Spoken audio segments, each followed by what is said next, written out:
नमस्कार।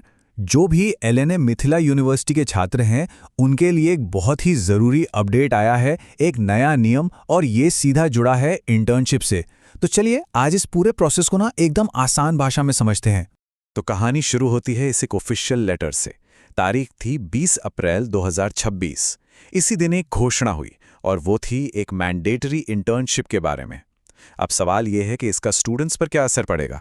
बस अगले कुछ मिनटों में हम इसी की तह तक जाने वाले हैं। तो सबसे बड़ा सवाल, आखिर ये नई मैंडेटरी इंटर्नशिप है क्या भला? और सबसे ज़रूरी बात, इसका पूरा सिस्टम काम कैसे करेगा? चलिए एक एक करके इन सारे सवालों के जवाब ढूंढते हैं। तो चलिए इस रोडमैप के पहले पड़ाव पर और सबसे पहले जानते हैं इस नए नियम की वो बातें जो सबको पता होनी ही चाहिए। तो सबसे पहली बात, ये रूल लागू किस पर होता है? अगर कोई सीबीएसई यूजी प्रोग्राम के सेमेस्टर 5 में है, तो ये सीधे सीधे उनके लिए है। यूनिवर्सिटी ने एकदम साफ कर दिया है कि कॉलेजों की जिम्मेदारी है कि वो ऐसे सभी स्टूडेंट्स को पहचानें और उन्हें इन्फॉर्म करें। अब आते हैं पहले कदम पर, और वो है पेपर वर्क। हाँ, मुझे पता है ये थोड़ा बोरिंग लग सकता है, पर क्या करें, इस सफ़र की शुरुआत तो यहीं से होनी है। तो प्रोसेस शुरू करने के लिए 3 ज़रूरी डॉक्यूमेंट्स चाहिए। ध्यान से सुनिएगा। पहला, कॉलेज ये आइडेंटिफाई करेगा कि कौन कौन एलिजिबल है। दूसरा, एक वेरीफाइड कंसेंट लेटर या कहें सहमति पत्र लेना होगा।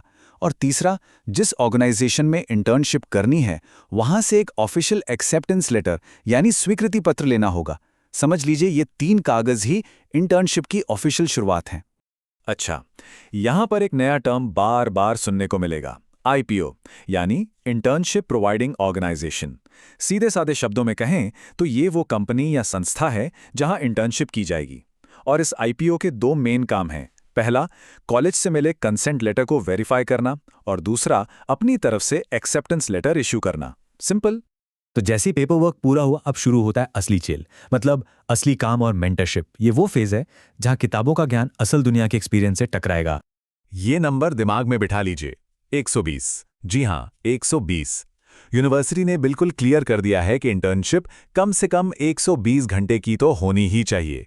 ये एक जरूरी शर्त है, इसमें कोई छूट नहीं है। लेकिन इन 120 घंटों का मतलब क्या है?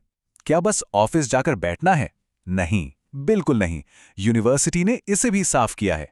इंटर्नशिप में असल में काम करना होगा, कुछ टास्क दिए जाएंगे और असली वर्किंग कंडीशन का अनुभव मिलेगा। मतलब पूरा फोकस असली लर्निंग एक्सपीरियंस पर है, सिर्फ हाजिरी लगाने पर नहीं। और हाँ, इस पूरे सफर में स्टूडेंट्स अकेले नहीं होंगे। मदद के लिए हर स्टूडेंट को एक फैकल्टी मेंटर मिलेगा। ये मेंटर अटेंडेंस देखेंगे, काम की प्रोग्रेस को ट्रैक करेंगे और रिपोर्ट्स भी रिव्यू करेंगे। इतना ही नहीं, वो आईपीओ यानी कंपनी के साथ भी टच में रहेंगे, ये पक्का करने के लिए कि सब कुछ ट्रैक पर है।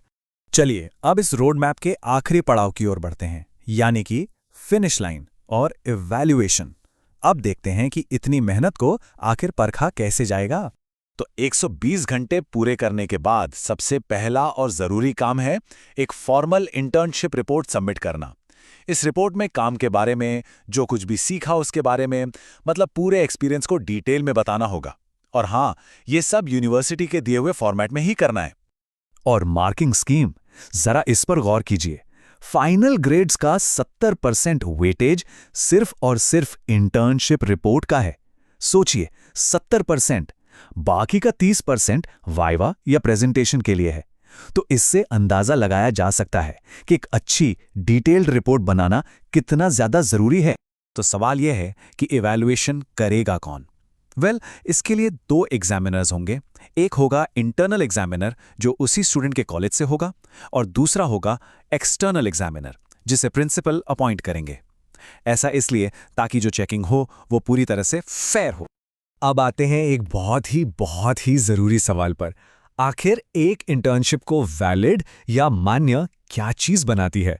और बता दूं, यूनिवर्सिटी इस मामले में काफी सख्त है। यूनिवर्सिटी के लेटर की ये एक लाइन ही सब कुछ कह देती है।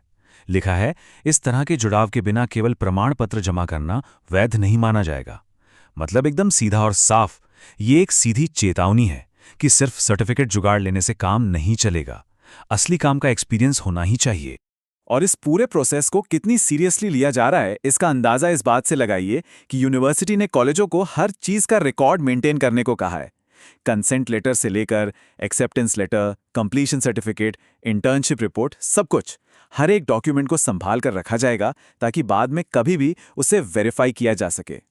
तो अब जब पूरा रोड मैप सामने है, सबसे जरूरी पहला कदम क्या होना चाहिए?